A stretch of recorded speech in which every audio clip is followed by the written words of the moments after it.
इस दुनिया में ऐसी बहुत सारी चीजें घटती हैं जिनका कोई भी एक्सप्लेनेशन नहीं होता, और जब ऐसी चीजें आंखों के सामने शुरू हो जाएं और अपने खुद के सर्वनाश की वजह बन जाएं, तो तब कोई भी अपनी बिलीव्स और आइडियोलॉजीज को क्वेश्चन करने लगेगा।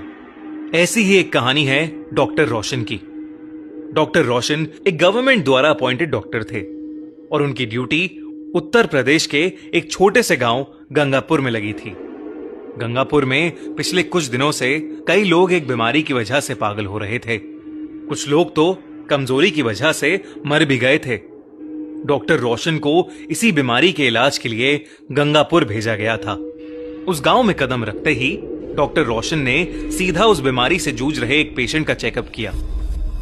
रोशन ने देखा कि पेशेंट की बॉडी पर अजीब से निशान थे, जैसे किसी ने उसे जोरों से नोचा हो, और उसका शरीर नीला पड़ा हुआ था।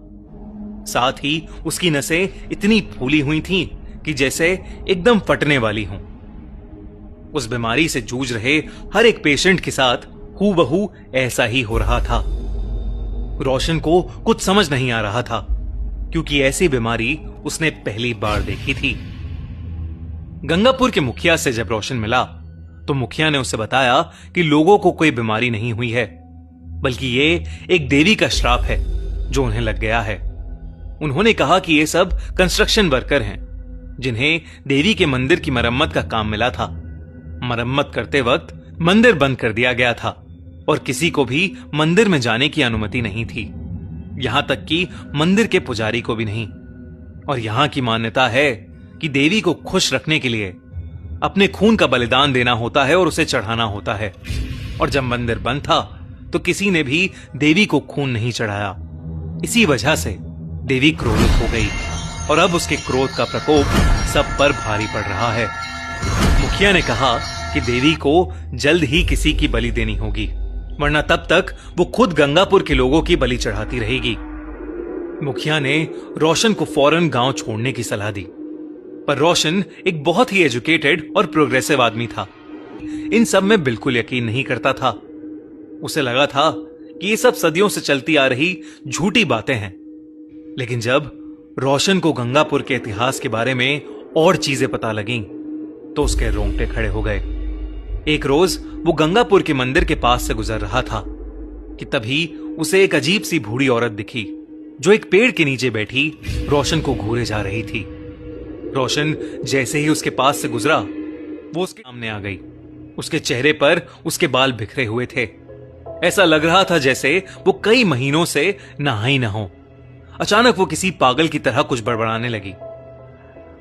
रुक्मणी, मंदिर मत जाओ, वापस आ जाओ। रुक्मणी, रुक्मणी, मंदिर मत जाओ।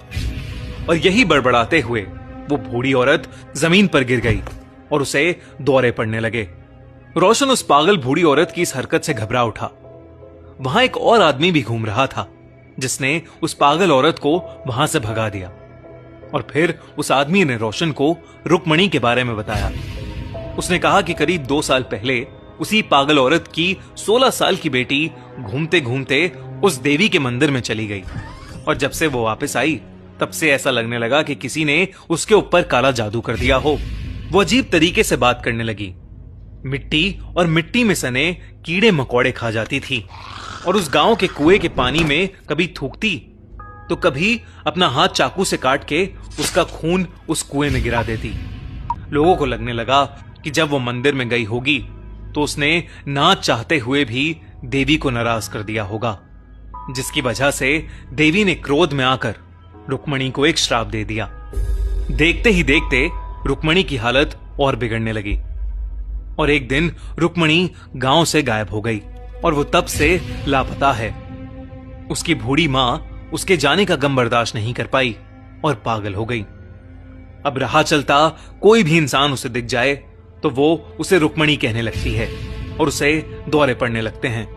रोशन का एक किस्सा सुनकर दिल बैठ गया, लेकिन फिर भी उसने उस आदमी से पूछा कि क्या वो सच में मानता है कि ये सब देवी के श्राप की वजह से हुआ है।